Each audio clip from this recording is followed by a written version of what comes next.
The gunshot outside the Laramie social hall made Beatrice Fuller's heart jump, but she forced herself to keep smiling as if the sound was nothing more than a distant firecracker, though everyone in Wyoming territory knew better in the summer of 1878.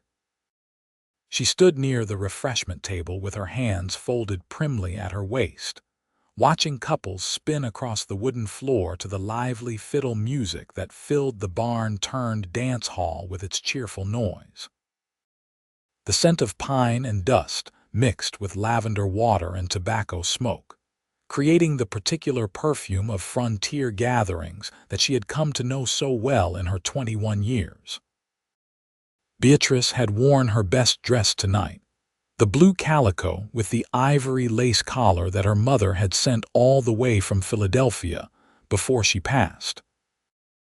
The fabric hugged her narrow waist and fell in graceful folds to her ankles, and she had spent an hour pinning her dark blonde hair into an elaborate twist that made her feel almost elegant, almost like she belonged among the ranchers' daughters and merchants' wives who seemed so confident in their place here. She had been standing alone for the better part of an hour, watching as one man after another asked other women to dance. Rebecca Mills had danced 4 times already. Even Martha Peterson, who could barely carry a tune and had a laugh like a braying mule, had partnered with at least 3 different men. But Beatrice remained by the punch bowl, trying to look pleasantly occupied as she studied the crepe paper decorations someone had strung from the rafters. It was not that she was unattractive. She knew she had a pleasant enough face, with clear gray eyes and a straight nose, and her figure was trim from years of hard work at her uncle's dry goods store. But there was something about her that seemed to make the cowboys and ranch hands look right past her, as if she were just another piece of furniture in the room. Thomas Miller approached then, his boots clicking on the wood floor, and Beatrice felt a flutter of hope in her chest. Thomas was a cattleman's son with a square jaw and broad shoulders, and he had smiled at her once when she helped him find harness leather at her uncle's store. She straightened her posture and arranged her face into what she hoped was a welcoming expression. "Evening, Miss Fuller," Thomas said, tipping his hat. His eyes were kind, and for a moment Beatrice thought this would be her chance. "Good evening, Mr. Miller," she replied, her voice coming out steadier than she felt. "Fine dance tonight, is it not?" He glanced toward the dancers, then back at her. "Very fine indeed." Thomas cleared his throat and shifted his weight from one foot to the other. "I was wondering if you might do me a favor." "Of course," Beatrice said, hope blooming warm in her chest. "Would you mind telling Miss Rebecca Mills that I would be honored if she would save me the next waltz? I know you ladies talk amongst yourselves, and I am a bit shy about asking her directly." The words hit Beatrice like a bucket of cold water. She felt her smile freeze on her face, felt the heat rise in her cheeks. Of course he wanted Rebecca, with her perfect golden curls and her tinkling laugh in her father's profitable ranch.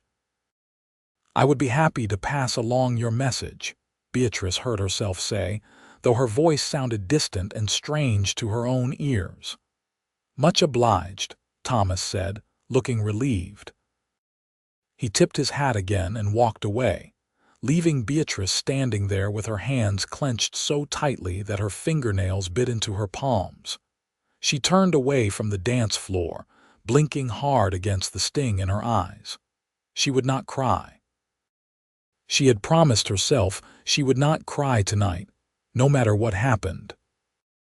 But the humiliation burned in her throat like whiskey, and she found herself moving toward the side door, needing air, needing space, needing to be anywhere but here where everyone could see her standing alone like some pathetic wallflower.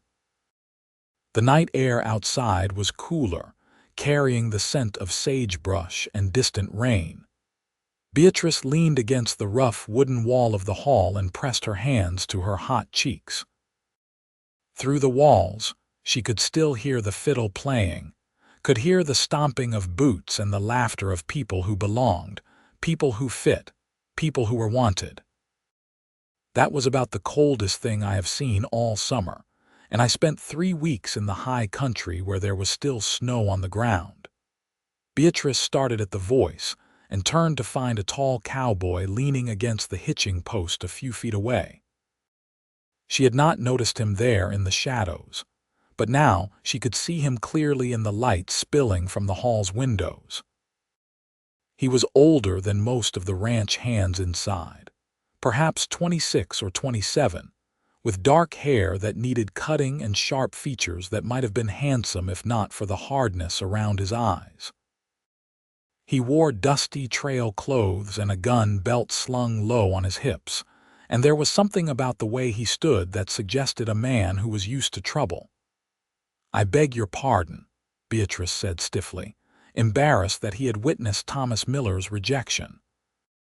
"That fellow asking you to play messenger to another girl," the cowboy said, pushing off from the hitching post and walking toward her with an easy, rolling gait. "That was cold. You did not deserve that." "I am sure I do not know what you mean," Beatrice said, though her voice wavered. She straightened her spine and tried to look dignified, which was difficult when she could feel tears threatening at the corners of her eyes. The cowboy stopped a few feet away from her, studying her with an intensity that made her uncomfortable.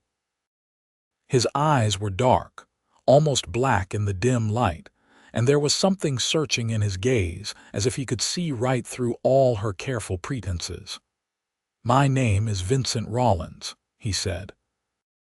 "I have been working the cattle drive trail for the past 5 years, moving herds from Texas up to the railheads. Just got into Laramie 3 days ago with a herd bound for the Union Pacific." "That is very interesting," Beatrice said, though she had no idea why he was telling her this. She glanced back toward the door, wondering if she should just go home, abandon this whole miserable evening. "I am telling you this," Vincent continued, "so you will understand that I have no ties to this town, no family here, no reason to care what any of those folks inside think of me." He gestured toward the hall, "which means I have got no reason not to tell you the truth." "What truth?" Beatrice asked, despite herself. "That you are the prettiest woman in that dance hall and every man in there is a fool for not seeing it." Beatrice felt her breath catch. She stared at Vincent Rawlins, searching his face for mockery, for cruelty, for whatever joke he was playing.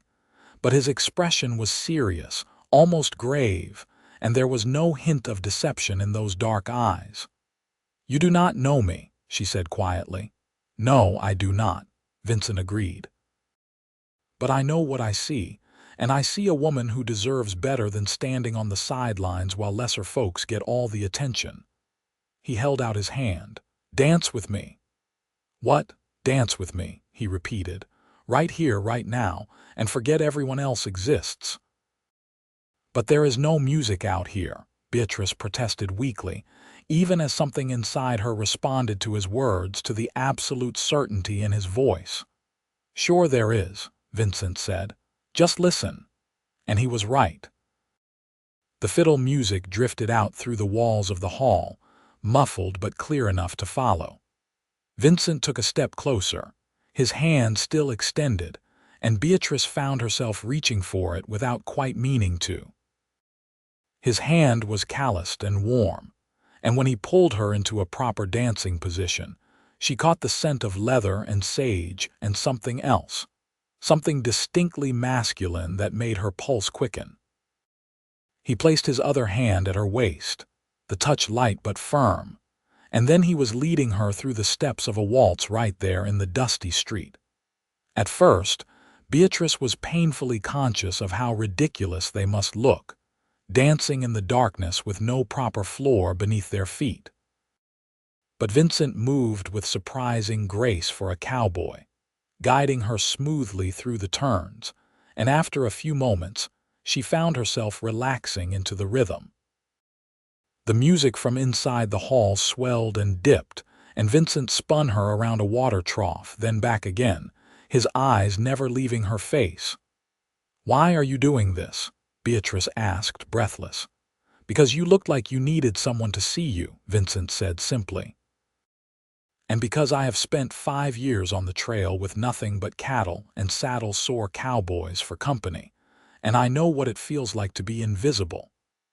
Something in his words struck deep, resonating with a loneliness that Beatrice had never quite been able to name. She tightened her grip on his shoulder, letting him lead her through another turn. "Where are you from?" she asked. "Originally, I mean." "Kansas," Vincent said. "Little town called Abilene. My father was a farmer until a drought wiped out 3 years of crops in a row. He sold the land for pennies and moved the family to Texas, thinking to start over. I was 16 then. Took up with a cattle crew when I was 18 and have been on the move ever since." "You ever go back to see your family?" Vincent's expression darkened slightly. "My father died of cholera 2 years after we moved. My mother passed the following winter. I've got a sister somewhere in San Antonio, married to a blacksmith. Have not seen her in 3 years." "I am sorry," Beatrice said softly. "What about you?" Vincent asked, clearly wanting to change the subject. "You are not originally from Laramie, I can tell by the way you talk. You have got Eastern polish." "Philadelphia," Beatrice confirmed. "My father was a merchant there, but he had a weakness for gambling. He lost everything, including his life, in a card game that went bad. My mother died 6 months later. I think her heart just gave out from the grief. I came west to live with my uncle 2 years ago. He owns the dry goods store on Main Street." "And is your uncle good to you?" Beatrice considered the question. Her uncle was not cruel exactly, but he was gruff and impatient, and he made it clear that she was a burden, another mouth to feed in exchange for her labor in the store. "He gives me a place to live and food to eat," she said carefully. "I work in the store 6 days a week, keeping the books and helping customers." "That is not what I asked," Vincent said, his dark eyes searching hers. "No," Beatrice admitted, "but it is all I have." The music from inside the hall changed to something slower, something sweet and melancholy, and Vincent adjusted their pace accordingly. They were moving closer now, close enough that Beatrice could feel the heat radiating from his body, could see the stubble along his jaw and the small scar above his left eyebrow. "You could have more," Vincent said quietly. "You should have more." "Should I?" Beatrice asked, and there was a bitterness in her voice that surprised her. "I am 21 years old with no prospects, no dowry, no family worth mentioning. I am lucky to have a roof over my head and work to do. That is what my uncle tells me anyway." "Your uncle is a fool," Vincent said flatly. "Just like every man in that dance hall." Beatrice felt something crack open inside her chest, something she had been holding closed and careful for so long. "You do not know what you are talking about," she whispered, but the words had no strength behind them. "Maybe not," Vincent said. "But I know that you deserve someone to choose you first. Not second. Not as a messenger or an afterthought.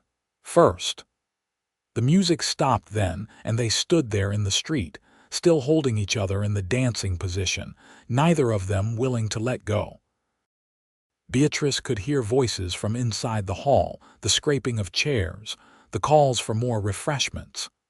But it all seemed very far away, less real than this moment, than this man looking at her like she mattered. "The music has stopped," she said unnecessarily.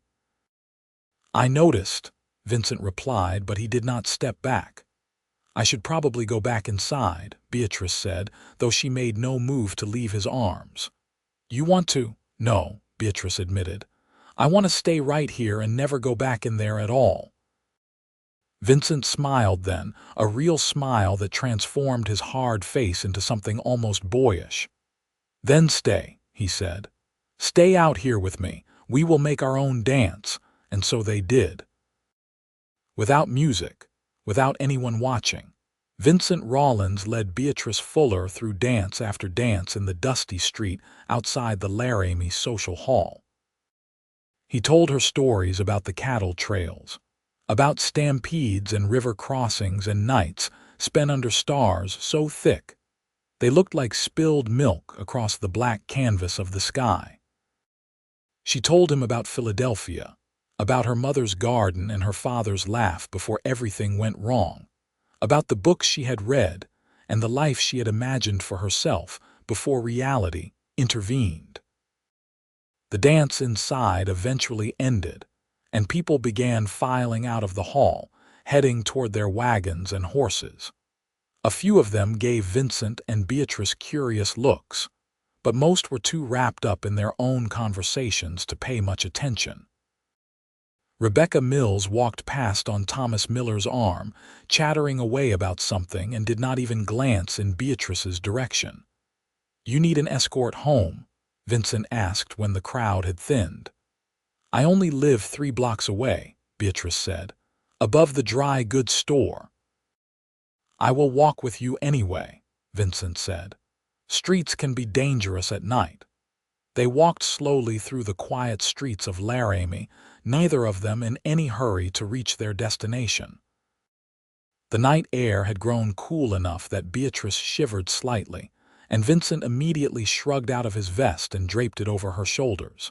It was too big and smelled of trail dust and tobacco, and Beatrice wanted to wrap herself in it forever. "How long will you be in Laramie?"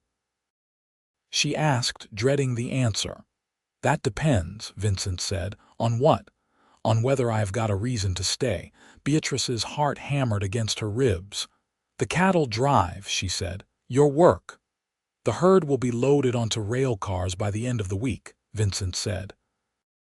"After that, I am free to go where I please. I could head back down to Texas, sign on with another crew, or I could stay here, look for work at one of the local ranches." They had reached the dry goods store now, a squat wooden building with a faded sign and dark windows. Beatrice lived in a small room above the store, accessed by an external staircase on the side of the building. She stopped at the bottom of the stairs and turned to face Vincent. "Why would you stay?" she asked, though her heart was already answering the question. Vincent reached out and tucked a loose strand of hair behind her ear, his fingers gentle against her temple. "I think you know why," he said softly. "You do not know me," Beatrice repeated, but the words were even weaker now, barely a whisper. "Then let me know you," Vincent said. "Let me court you proper. Let me show you that there is at least one man in this territory who sees you for exactly what you are." "And what am I?" Beatrice asked, breathless. "Extraordinary," Vincent said, and kissed her. It was a gentle kiss, barely more than a brush of lips, but it sent lightning through Beatrice's entire body. She had been kissed exactly once before by a boy in Philadelphia who had tasted like peppermint and disappointment.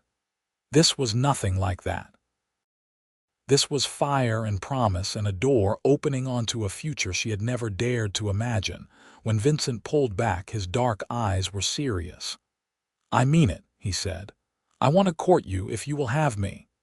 "Yes," Beatrice said, and the word came out fierce and certain. "Yes, I will have you." Vincent smiled that transformative smile again and squeezed her hand. "Tomorrow evening, then. I will come by after you close the store and we can take a walk, maybe have supper somewhere if you would like."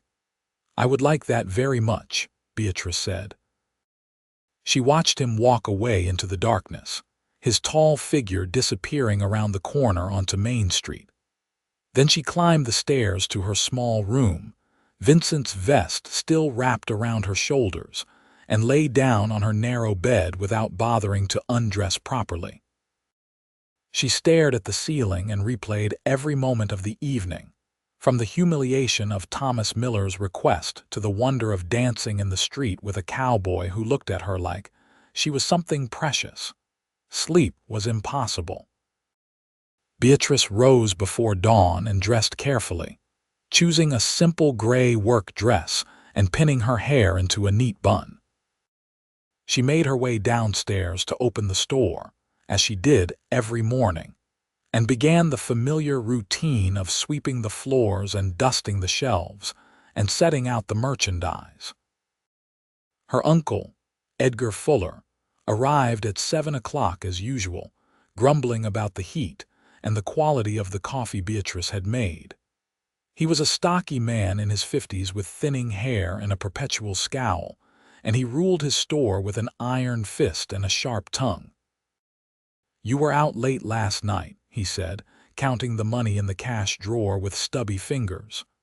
"There was a dance at the social hall," Beatrice said, arranging spools of thread by color. "Dancing," Edgar snorted. "Waste of time and energy. I hope you were not making a spectacle of yourself." "I danced with a gentleman," Beatrice said, keeping her voice neutral. "He was very polite." "What gentleman?" "Anyone I know. His name is Vincent Rawlins. He is a cowboy with the cattle drive that came through this week." Edgar looked up from the cash drawer, his eyes narrowing. "A drifter," he said, spitting the word like a curse. "Some saddle tramp passing through. You stay away from men like that, Beatrice. They bring nothing but trouble." "You do not know him," Beatrice protested. "I do not need to know him," Edgar said. "I know his type. Here today, gone tomorrow, leaving heartbreak and worse in their wake. I will not have my niece associating with trail trash." Anger flared hot in Beatrice's chest. "He is not trash," she said, her voice rising. "He is a hard-working man who has been kind to me, which is more than I can say for most people in this town." "Watch your tongue, girl," Edgar snapped.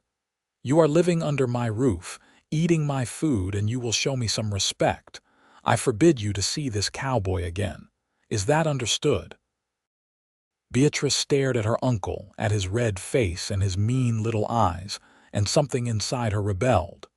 For 2 years, she had swallowed her pride and accepted his charity and his criticism, and his constant reminders that she was a burden. But she would not let him take this from her. Not Vincent. Not the first person in years who had made her feel seen. "No," she said quietly, "I do not understand, and I will see Vincent Rawlins if I choose to." Edgar's face went from red to purple. "You ungrateful little wretch," he hissed. "After everything I have done for you, taking you in when you had nowhere else to go, giving you work and a place to sleep. And this is how you repay me? With defiance and disobedience." "I have worked for you every single day for 2 years," Beatrice said, her voice shaking but determined. "I have earned my keep and then some. You have not given me charity.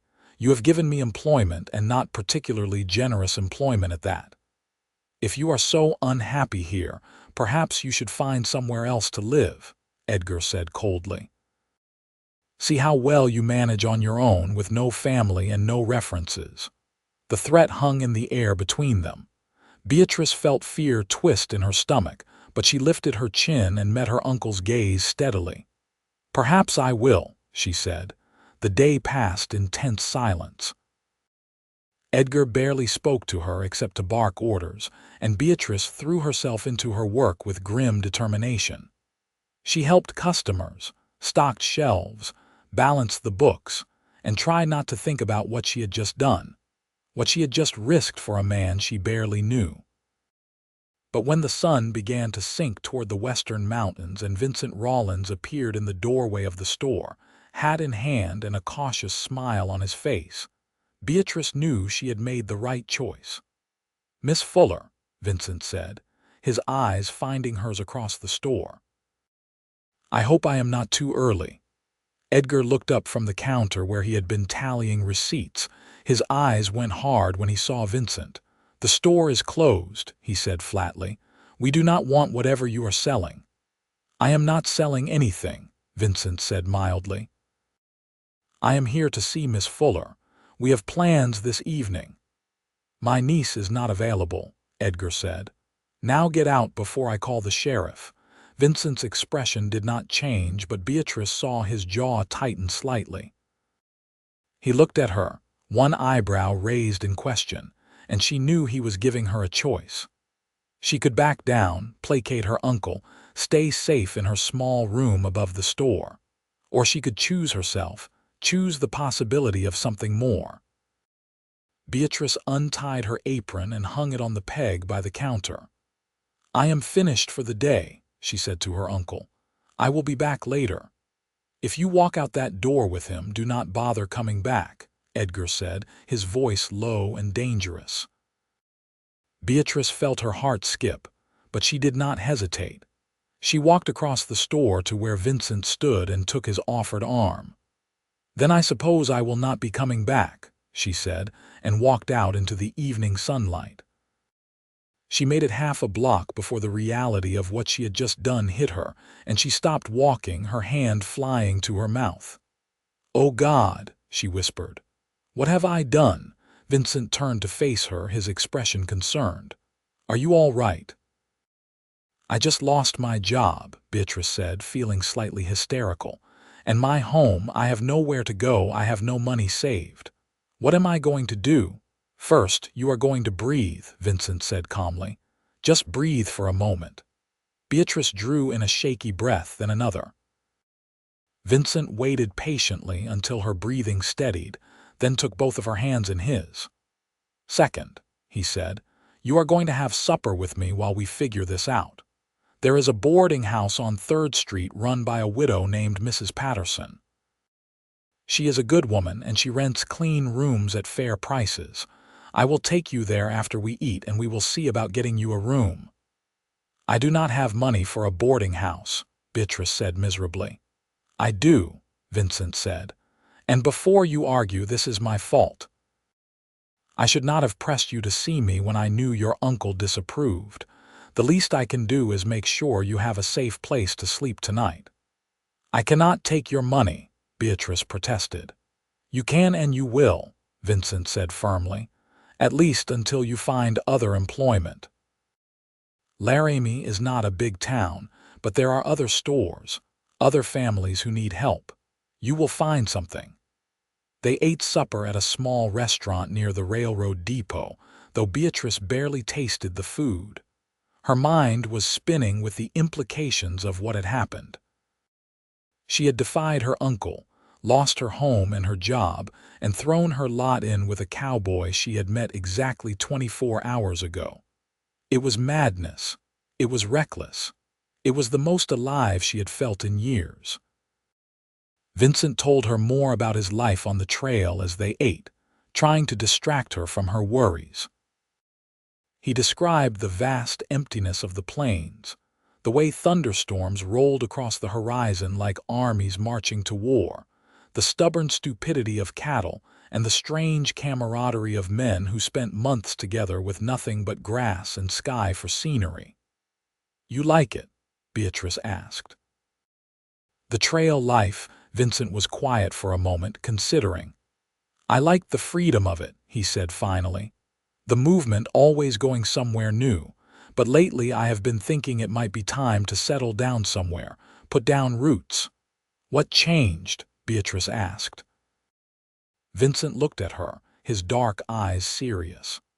"I think I just got tired of being invisible," he said. "Out on the trail, you are just another hand, just another body to move the herd. Nobody sees you, not really. And I started thinking that maybe I wanted to be seen. Maybe I wanted to matter to someone." "You matter to me," Beatrice said softly. "I know," Vincent replied. "That is why I am staying." After supper, they walked to the boarding house on 3rd Street. It was a tidy 2-story building with a neat garden in front and lace curtains in the windows. Mrs. Patterson turned out to be a plump woman in her 60s with kind eyes and a no-nonsense manner. She listened to Vincent's explanation about Beatrice needing a room, asked a few pointed questions about references and employment, and then agreed to rent Beatrice a small room on the 2nd floor. "Payment is due at the end of the week," Mrs. Patterson said, handing Beatrice a key. "Breakfast is at 7, supper at 6. No men allowed upstairs and no noise after 10 o'clock. Vincent paid for 2 weeks in advance over Beatrice's protests, and Mrs. Patterson showed Beatrice to her room. It was small but clean, with a narrow bed, a washstand, and a window that overlooked the garden. After Mrs. Patterson left, Beatrice sat on the bed and tried to process everything that had happened. There was a soft knock at the door, and Vincent's voice came from the hallway. "Beatrice, may I come in for just a moment? I will leave the door open."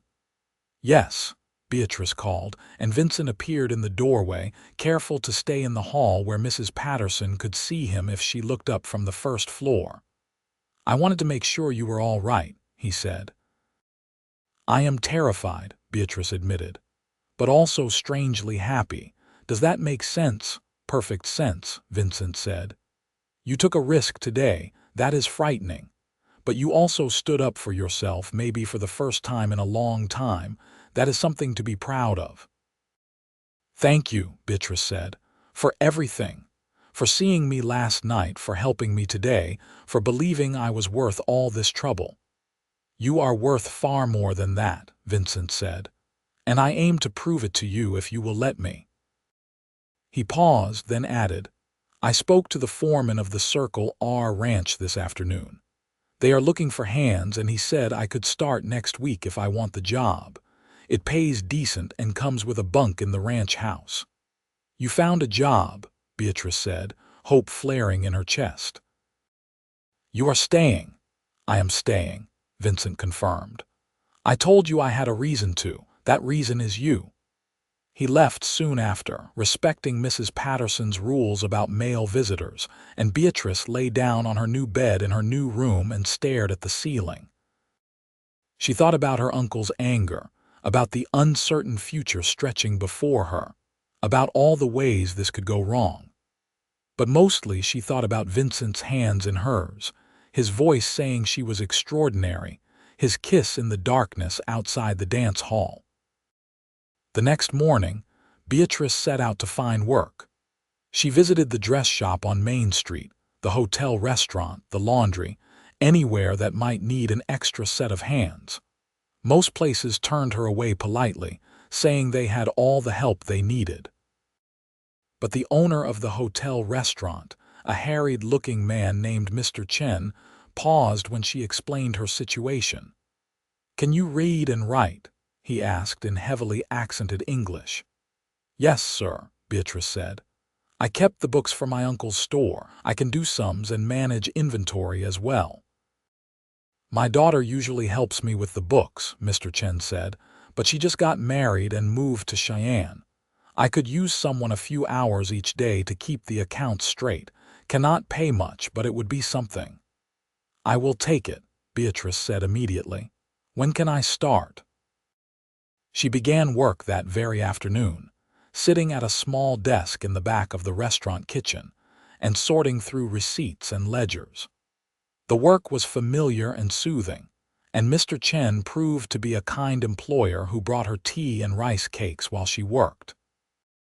It was not much money, but combined with what she had left from Vincent's advance on the boarding house, it would be enough to survive. Vincent came to see her every evening that week. They took long walks through Laramie, talking about everything and nothing. He told her about his childhood in Kansas, about learning to ride before he could properly walk, about the father he had admired and the mother he still missed.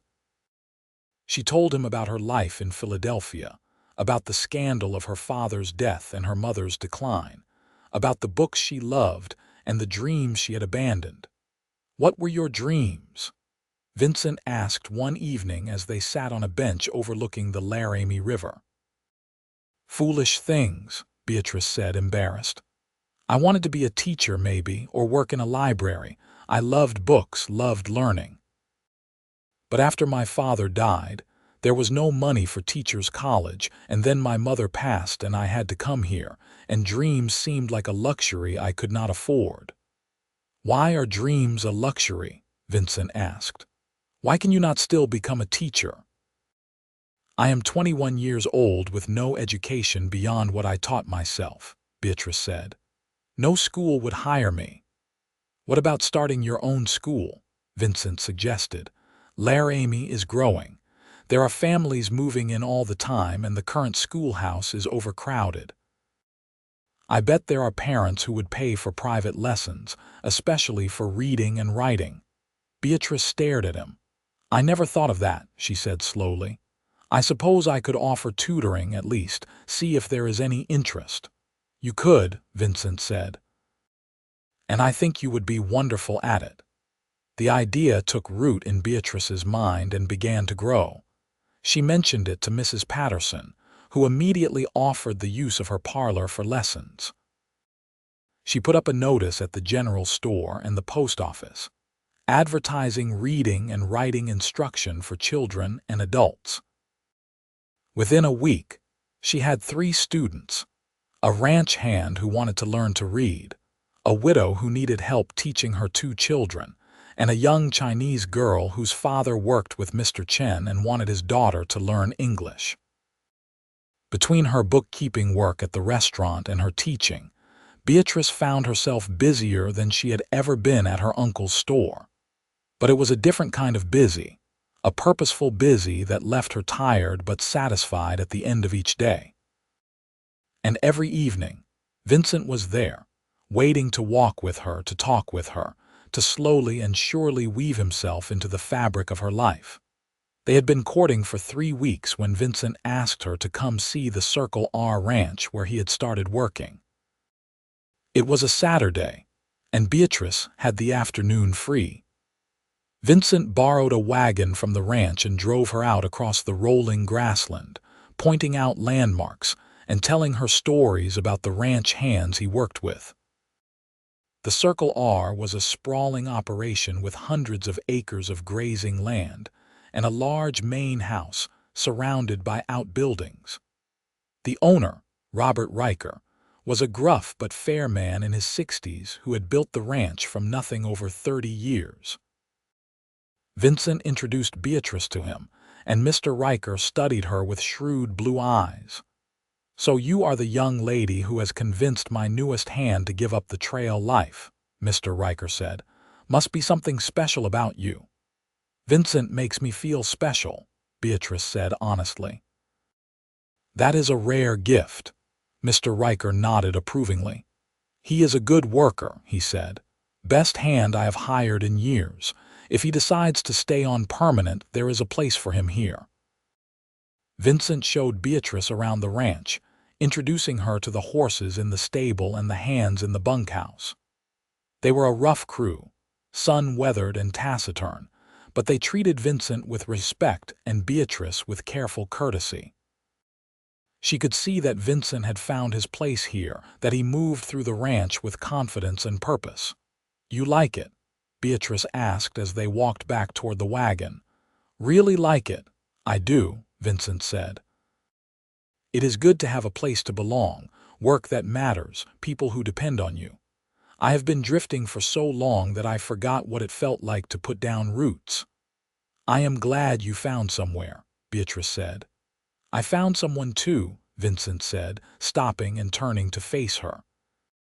"That matters more than the somewhere." The autumn came to Wyoming in a rush of gold and red, the aspens in the mountains turning brilliant against the dark pines. The air grew crisp and cold, and frost sparkled on the grass in the mornings. Beatrice's teaching had expanded to include 6 students, and Mr. Chen had increased her hours at the restaurant. She had paid Vincent back for the boarding house advance and had even managed to save a little money. She had seen her uncle exactly once since the day she left the store, passing him on Main Street. He had looked at her with cold eyes and walked past without speaking. It hurt less than she expected. She had built a new life for herself, one that did not depend on his grudging charity or his constant criticism. She was finally, truly free. Vincent had become a constant in her life, as steady and reliable as the sunrise.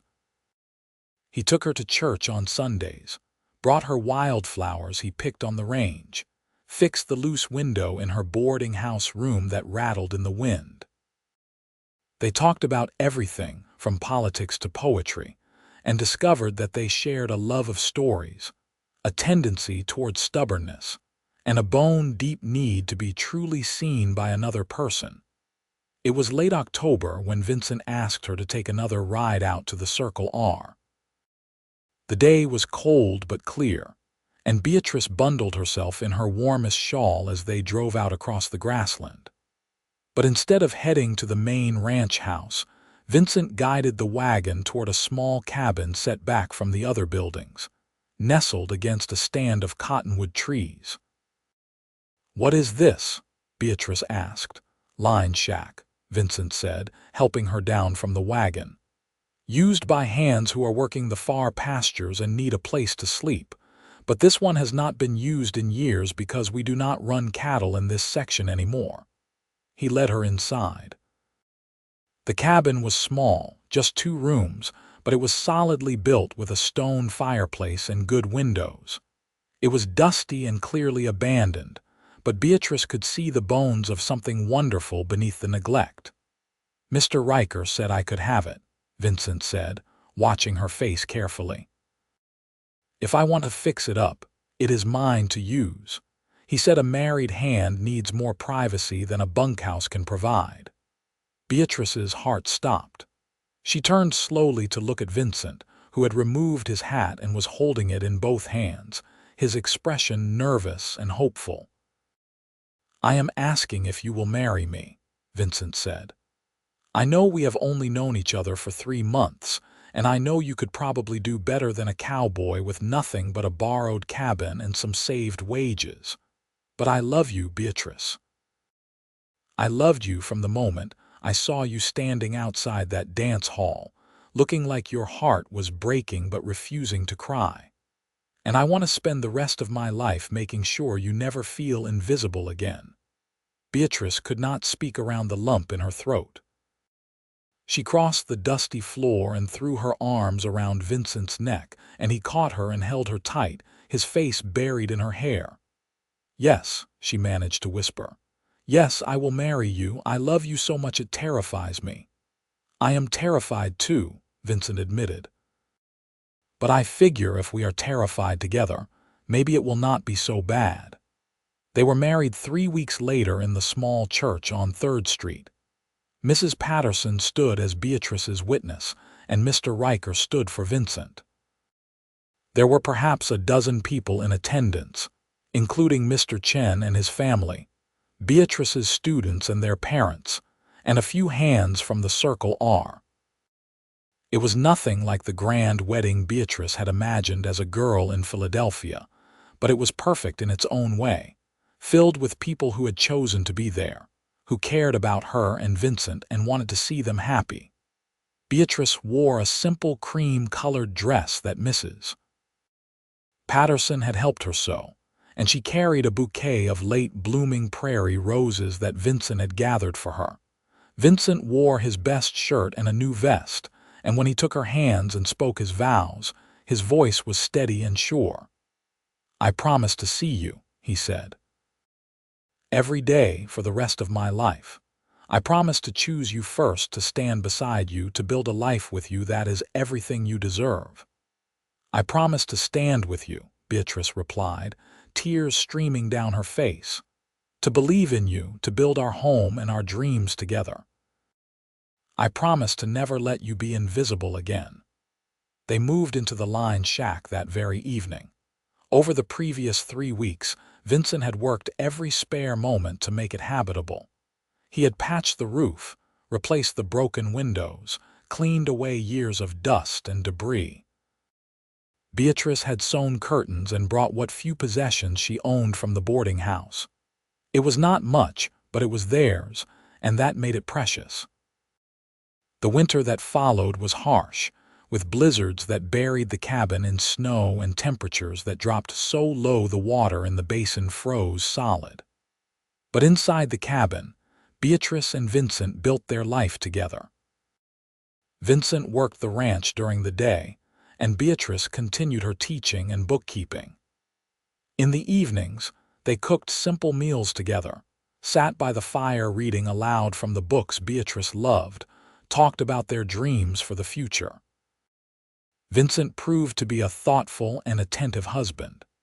He noticed when Beatrice was tired and drew her baths, when she was discouraged with a difficult student and offered encouragement, when she was homesick for a place that no longer existed and held her while she cried. And Beatrice learned the landscape of her husband's heart, the quiet ways he showed love, the fears he carried from his years of loss and drifting, the dreams he had buried so long he had almost forgotten they existed. "I want to have my own ranch someday," Vincent admitted one night as they lay in bed, the wind howling outside. "Nothing as big as the Circle R, but a spread of my own. A few hundred acres, enough cattle to make a living, a house we build together." "Then we will have it," Beatrice said. "We will save and work and plan, and we will make it happen."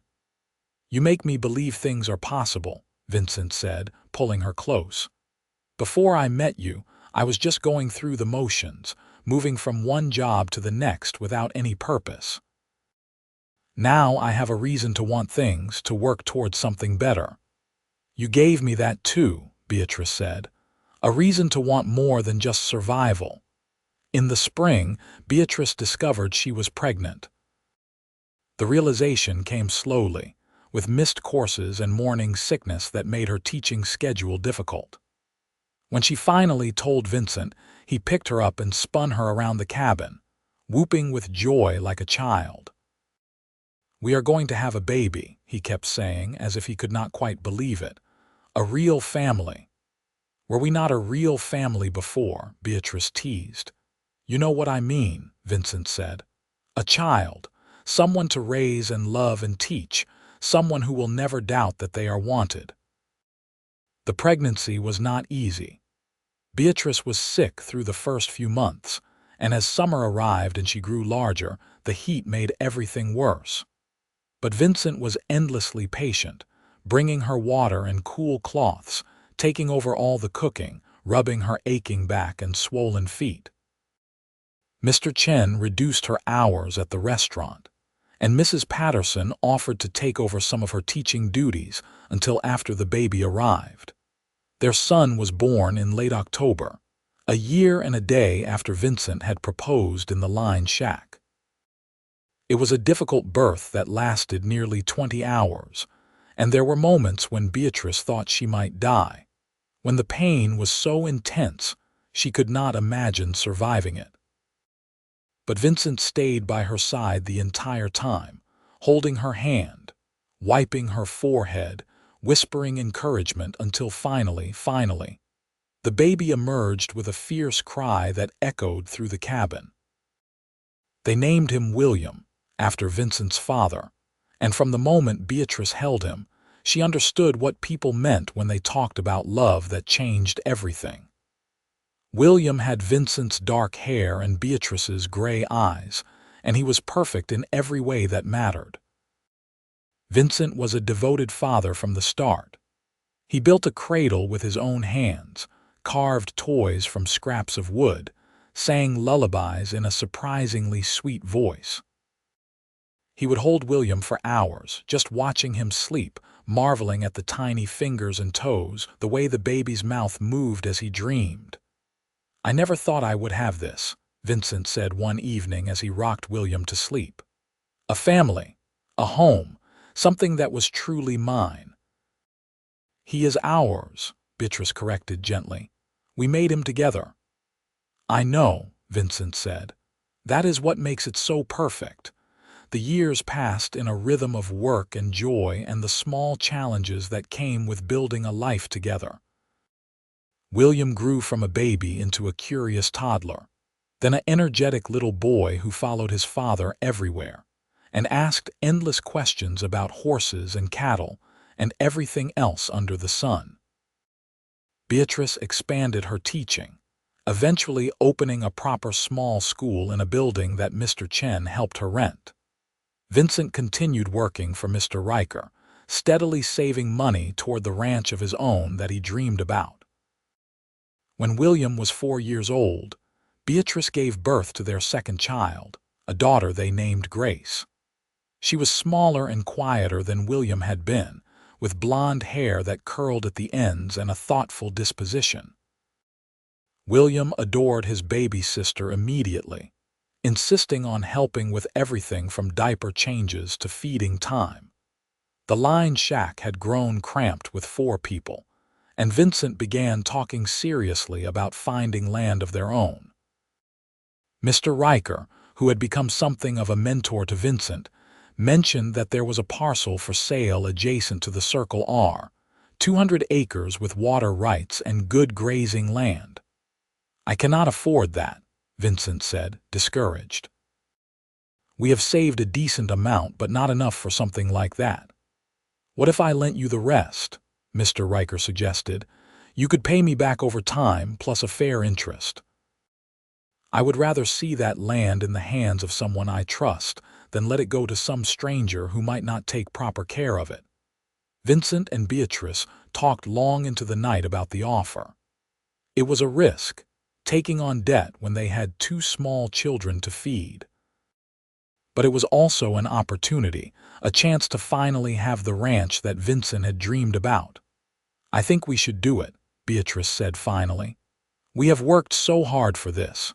We have built a life from nothing, Vincent. We can build a ranch too."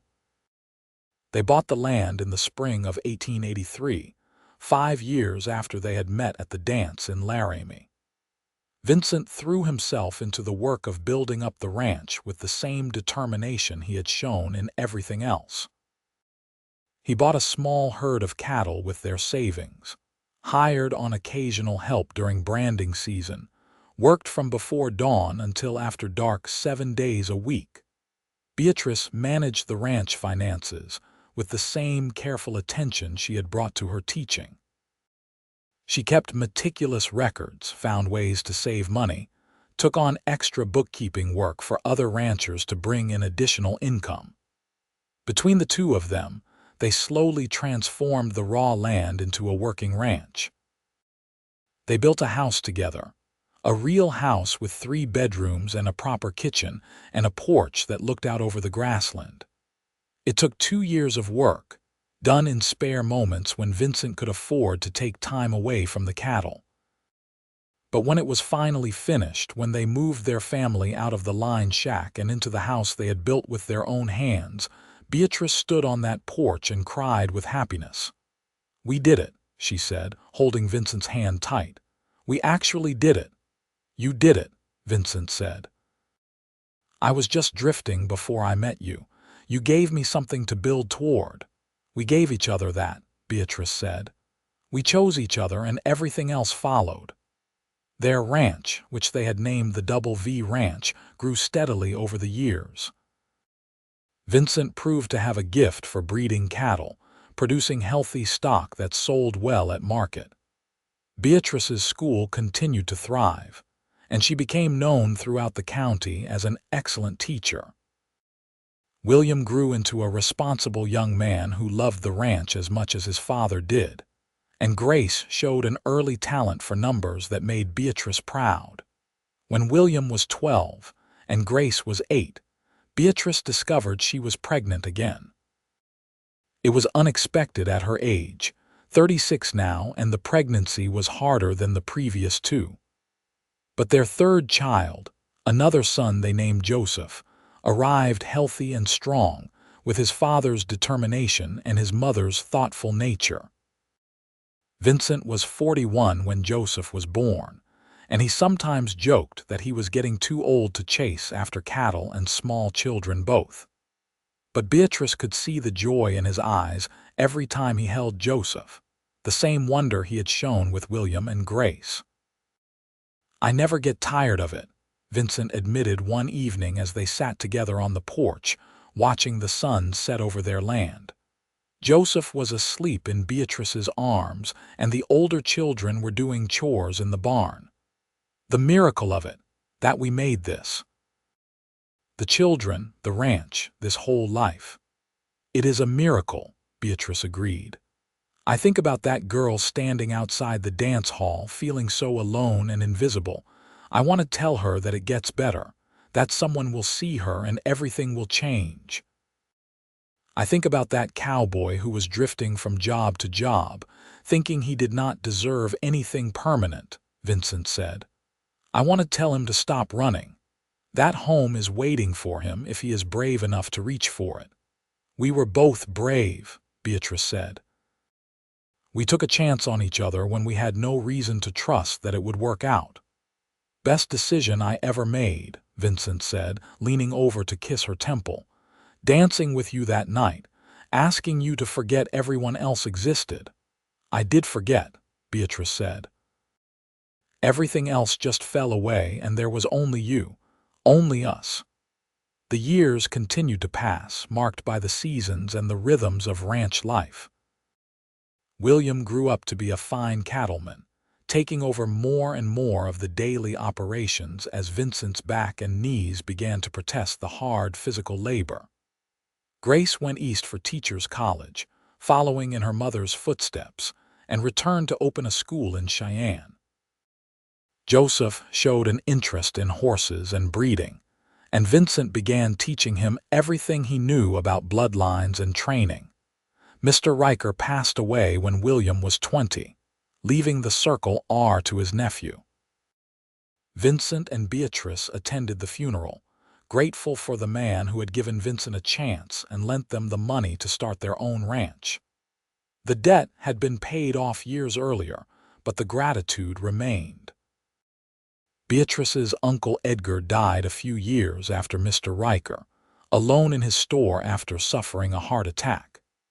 Beatrice went to the funeral more out of obligation than grief, and she felt nothing but a distant sadness for the bitter man, who had never learned to see the value in what he had. His store was sold to settle debts, and Beatrice took none of his possessions, wanting nothing that would remind her of those difficult years. By the time Vincent turned 55 and Beatrice 50, the Double V Ranch was one of the most successful operations in the county.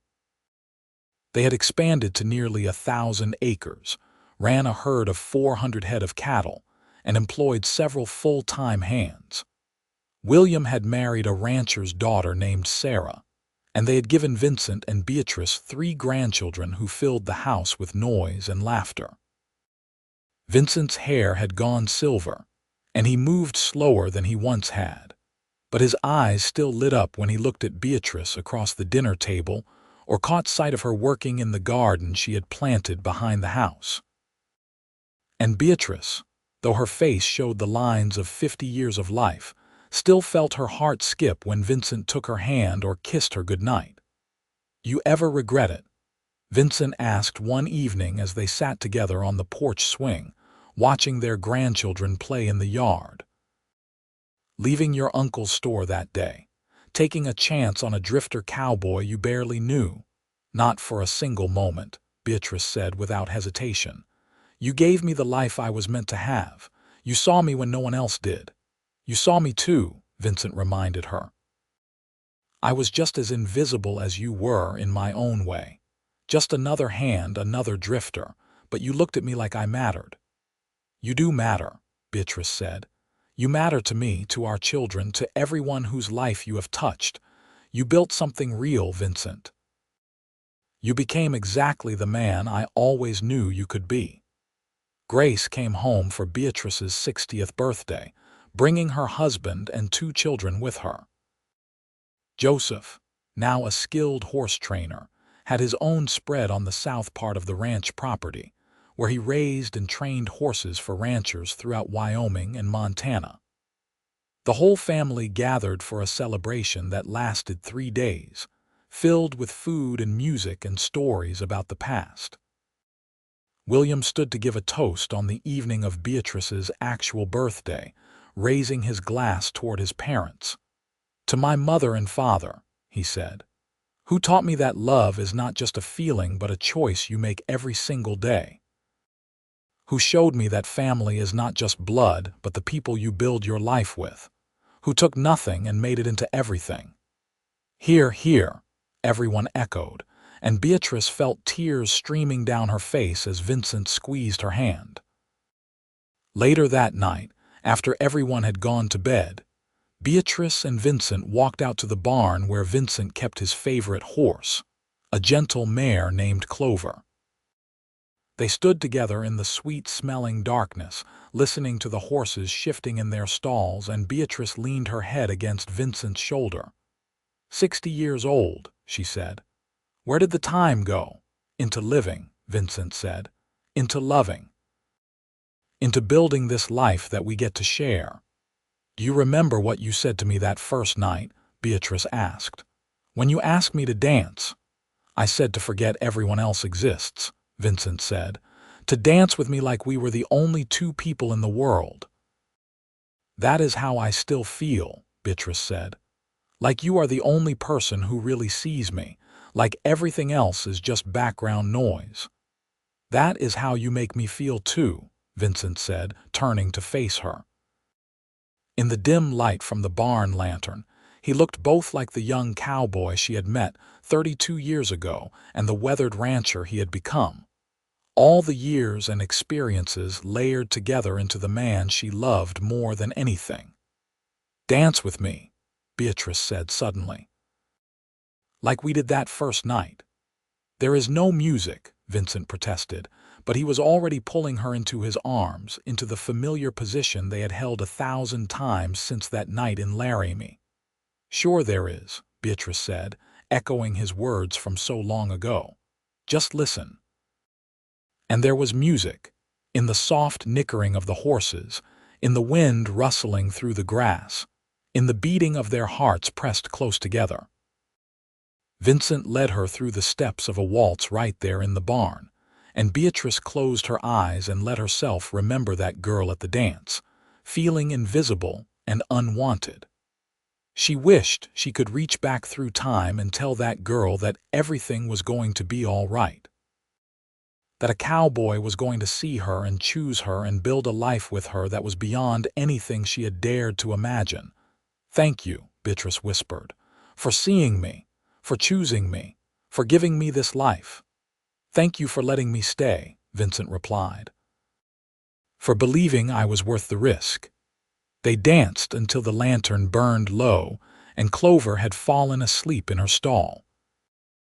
Then they walked hand in hand back to the house they had built together, past the barn William had raised, past the garden that bloomed with flowers Beatrice had planted, past the corrals where Joseph trained his horses.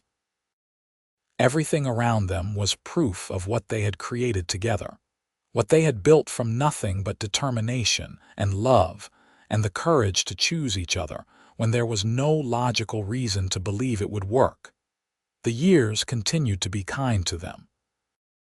Vincent remained active in the ranch operations well into his 60s, though he left more and more of the heavy work to William and the hands.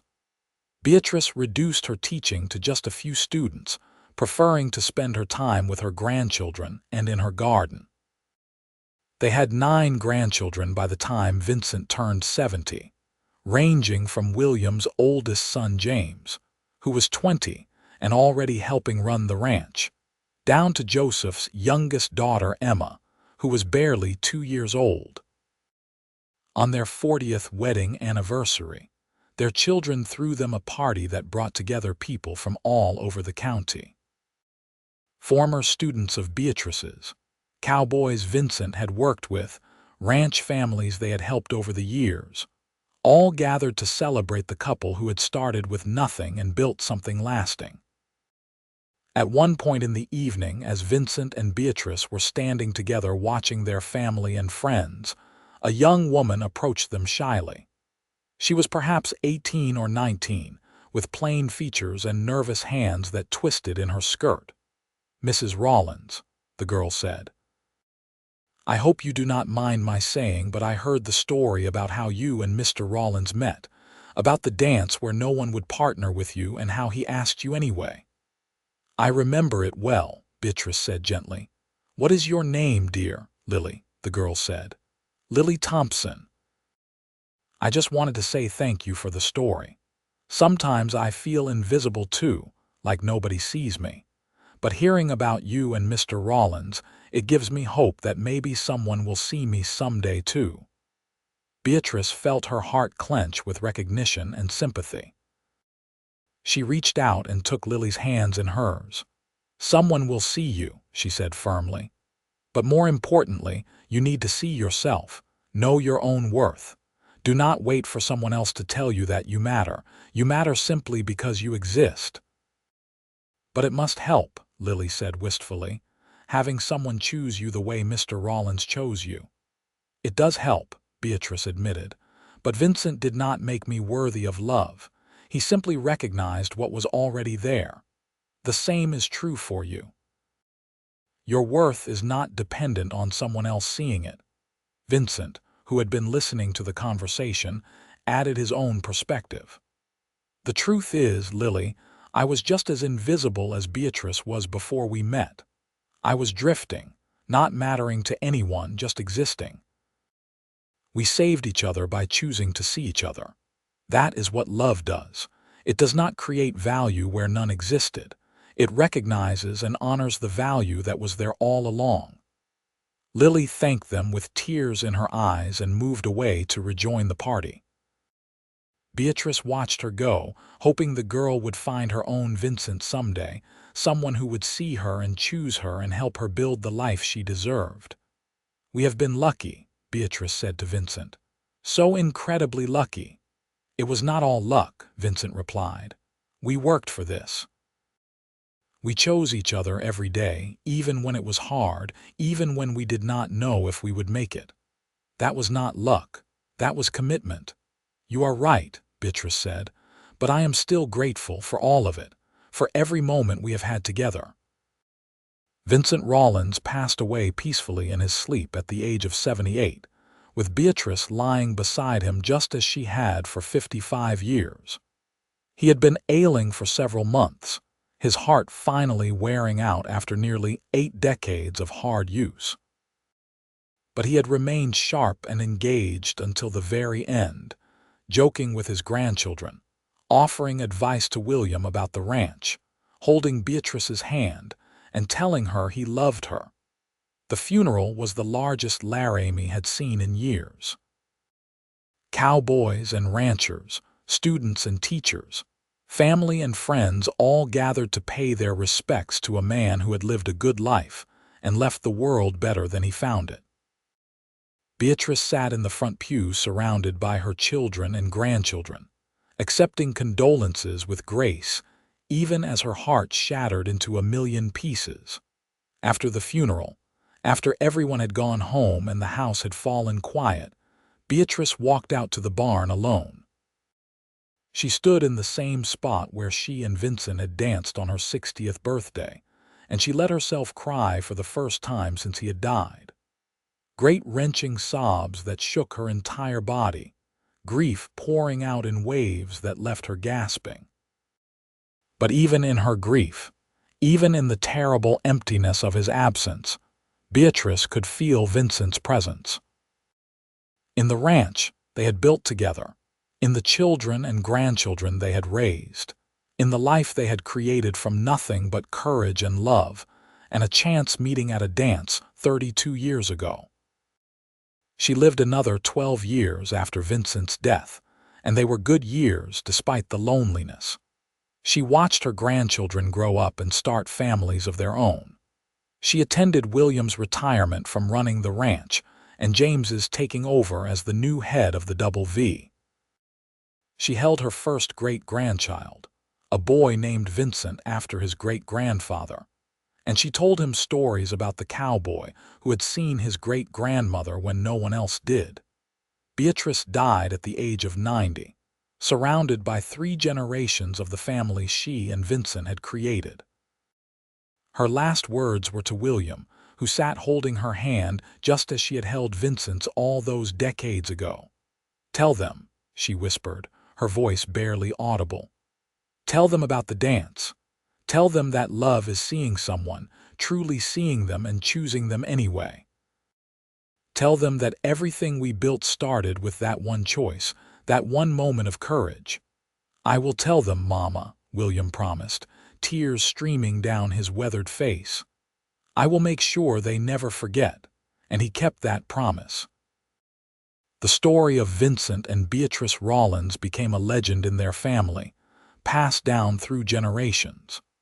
The story of a cowboy who saw a woman being rejected at a dance and asked her to dance with him, to forget everyone else existed. The story of two invisible people who found each other and built a life that lasted beyond their years, that rippled out through children and grandchildren and great-grandchildren, touching lives they would never know.